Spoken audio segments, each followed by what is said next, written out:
the law. Mr. Speaker, turning now to ground number 7. Ground number 7, and this is important for members to know, is that serious reasons to believe that His Excellency Rigathi Gachagua, the ground is about serious reasons to believe. So all you need is to believe. All you need is to believe that he has committed crimes. All you need in law is to believe that Rigathi Gachagua has committed crimes. That is the threshold. If in your mind you believe that Rigathi Gachagua, by the narration that I'm going to give, has committed crimes, then you vote in the affirmative. Serious reasons to believe that Rigathi Gachagua has committed crimes under sections 45, 1A, 46 of the Anti-Corruption and Economic Crimes Act, and sections 2, 3, 4, 7 of the Proceeds of Crime and Money Laundering Act. And Mr. Speaker, our allegation here is that the Deputy President, in the last 2 years, has amassed wealth that during the short period that I was able to do research, totals to about 5.2 billion, which is inconsistent with his known sources of income and with his last declaration of income. Mr. Speaker, it will be remembered that during the presidential debate, the Deputy President did declare that he was worth 800 million. It is also known by virtue of the gazettements by the Salaries and Remuneration Commission that he earns $1 million or thereabout per month, and therefore he needs to show where he got the money to amass these properties. The import of my allegation is twofold. Number one, there is what we call unexplained assets under the Anti-Corruption and Economic Crimes Act. And number two, there is money laundering. Mr. Speaker, in my motion, I have listed a total of 22 companies that I believe the Deputy President has been using, number one, to amass, to award himself through conflict of interest, businesses in his office and in government. And number two, to purchase properties using unexplained sources of income.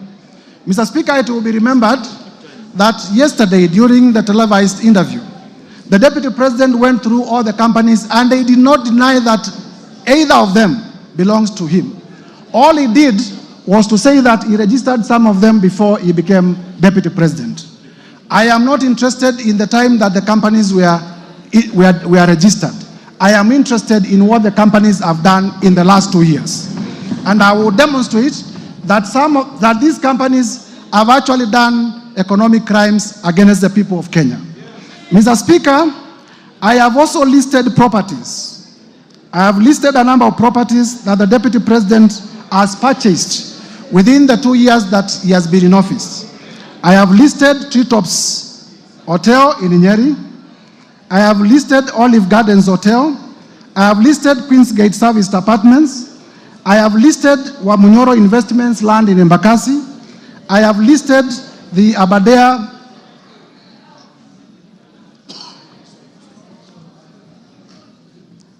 Treetops Hotel, Outspan Hotel, Olive Gardens Hotel, and the Vipingo Beach Resort.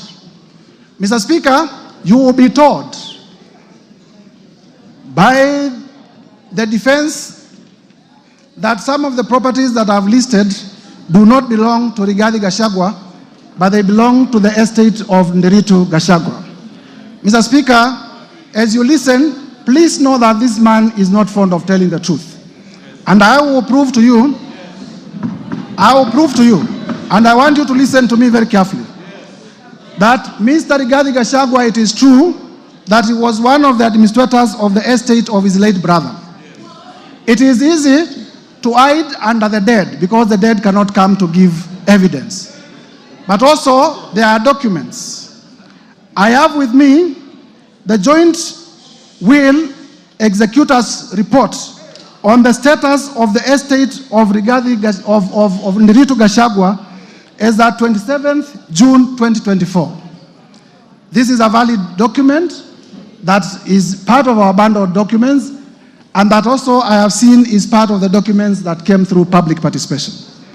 And in this document, what the Deputy President has not told Kenyans, and listen to me, because the Deputy President actually committed another crime yesterday, misleading Kenyans. What the Deputy President has not told Kenyans is that in those 2 years, he is the one who has bought the properties of his own brother through coercion. And I am not interested, I have no problem with people owning property. What I have a problem with, and this is what he needs to be explaining to us, where did you get the money to buy these properties? This is the big question. This is a big question. Mr. Speaker, you will be told that when I became Deputy President, I transferred my companies to my 2 sons. And my 2 sons are the best entrepreneurs that Kenya has ever produced. They are the best investors that Kenya has ever produced. And one day they walked into a bank and they got a loan of 600 million. Mr. Speaker, I have looked at the ID numbers of the 2 sons, and I can confirm that they are in their early 30s. I want Kenyans, Gen Zs, you were in the streets. I want Kenyans to tell me which Kenyan, 23 years old, can walk into a bank. Where do you get the security to secure 600 million loan? I started by saying all you need to do is to believe that His Excellency Rigathi Gachagua has committed crimes. And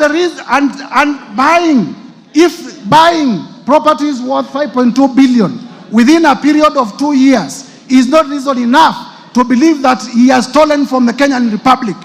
What else then will be a reason to believe?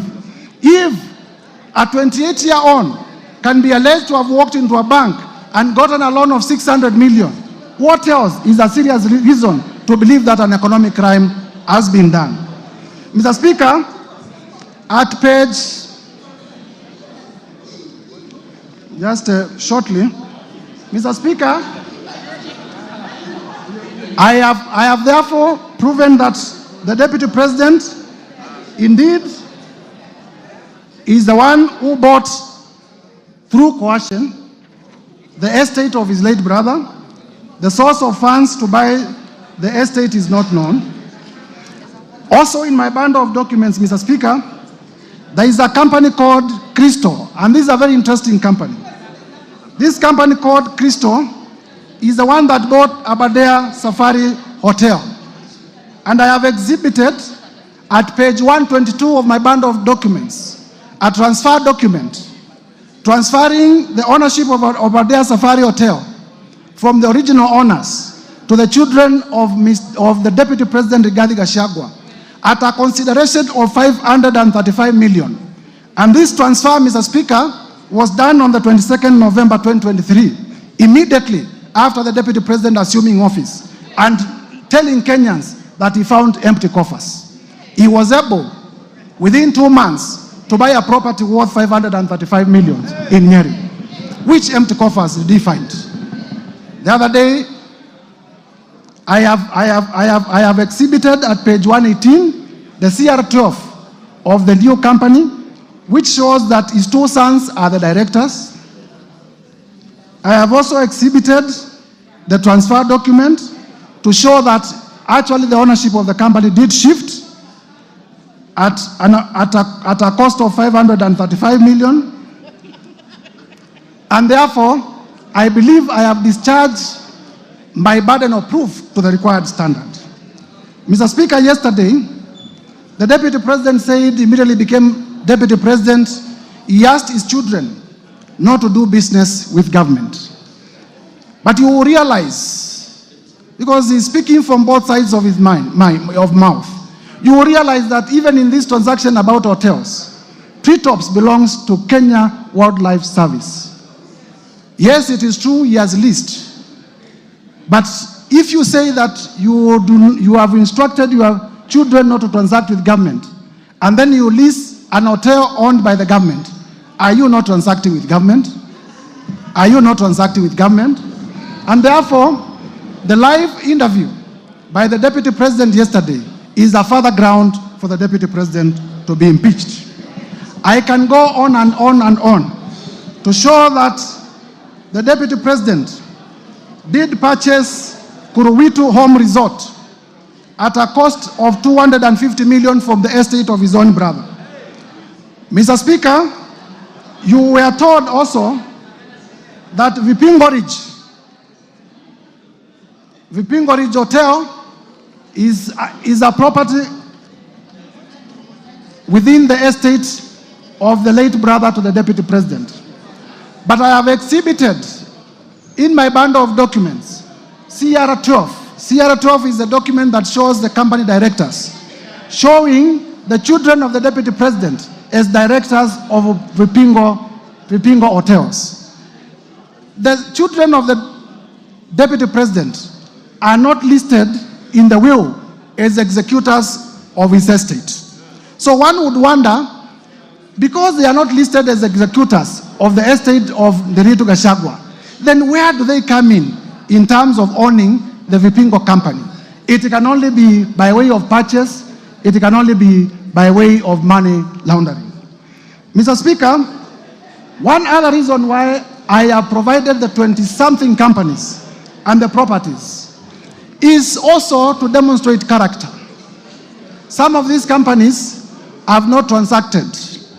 It is my prosecution theory that these are special purpose vehicles for purposes of money laundering and for purposes of preparation for money laundering.